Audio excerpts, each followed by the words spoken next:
पाकिस्तानी की उम्मीद की किरण जो है वो मियां मोहम्मद नवाज शरीफ है, जो पाकिस्तान में मुसल्लत किए गए थे पपेट। उनके अंजाम के बाद तो पाकिस्तान को एक नई उम्मीद चाहिए, और नई उम्मीद सिर्फ और सिर्फ मियां मोहम्मद नवाज शरीफ है, जिसने हमेशा गिरती हुई मईशत को संभाला है।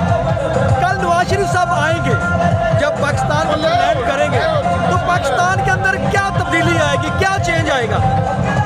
यकीनी तौर पर अब तो वोट को हक मिल गया। कल का पहला दिन तो ये हुआ कि वोट को हक मिल गया। दूसरी बात ये, इंशाअल्लाह ताला इलेक्शन के बाद मुस्लिम लीग नून बहुत भारी तादाद में असम्बलियों में पहुंचेगी और एक नए सिरे से हम तरक्की का सफर शुरू करेंगे। Thank you very much. Wasim भाई, आप बताएं कि आपने जो मिनोरिटीज़ हैं उनको ऑर्गेनाइज करने में अपनी टीम के साथ काम किया। आप ये बताएं कि आपके वर्कर्स के जज्बात क्या हैं आज? हमारे वर्कर्स के जज्बात आप देख रहे हैं कि ये कई महीनों से हमारी तैयारी है। तकरीबन 4 माह हमें 3 साल की मिनोरिटी की मदद करते हुए ये जो जोर जज्बा आप देख रहे हैं, ये सारी मिनोरिटी जो है हमारी ज़्यादा इनके लाहौर के लोग तो अभी रात के वक्त आए हैं, बाकी पूरे पंजाब से तो सुबह पहुँचेंगे ही। और ये इनका जोर जज्बा आपके सामने है, ये पहले से भी ज़्यादा तैयारी में है। बाबा जी, ये बताएं कि पूरे पाकिस्तान से काफिले आ रहे हैं और रास्ते में भी हैं, कल पहुंच भी रहे हैं। कल यहाँ पे क्या समा होगा? सर, कल यहाँ देखेंगे खुदा के फजल से पूरा पाकिस्तान अपने महबूब कैद जो कि उम्मीद पाकिस्तान है, हमारे पाकिस्तान है, उनके इस्तकबाल के लिए निकलेगा और पूरा लाहौर जाम हो जाएगा।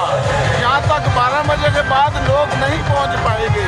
तमाम रोड जो है वो ब्लॉक हो जाएंगे और हर रोड पे एक जलसे का और एक इस्तकबाल का समा होगा। पाकिस्तान की तारीख का सबसे बड़ा इकट्ठ खुदा के फजल से सुबह हमारे महबूब का मियां मोहम्मद नवाज शरीफ की आमद पे होने जा रहा है। कल के दिन जब जलसा होगा, पार्टी का बयानिया क्या होगा? बयानिया फिर से सब ठीक करेगा नवाज शरीफ। चले, थैंक यू वेरी मच।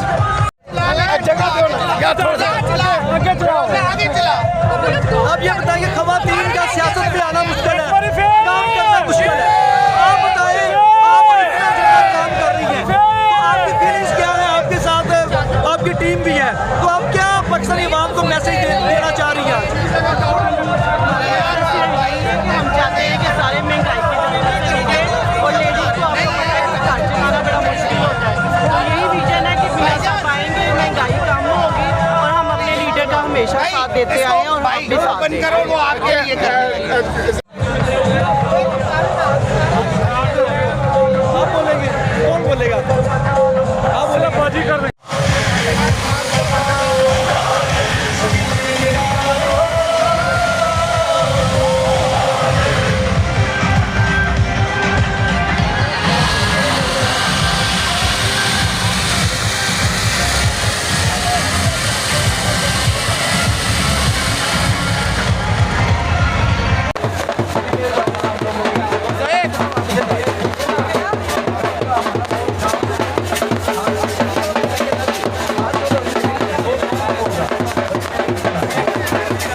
दिखानी है।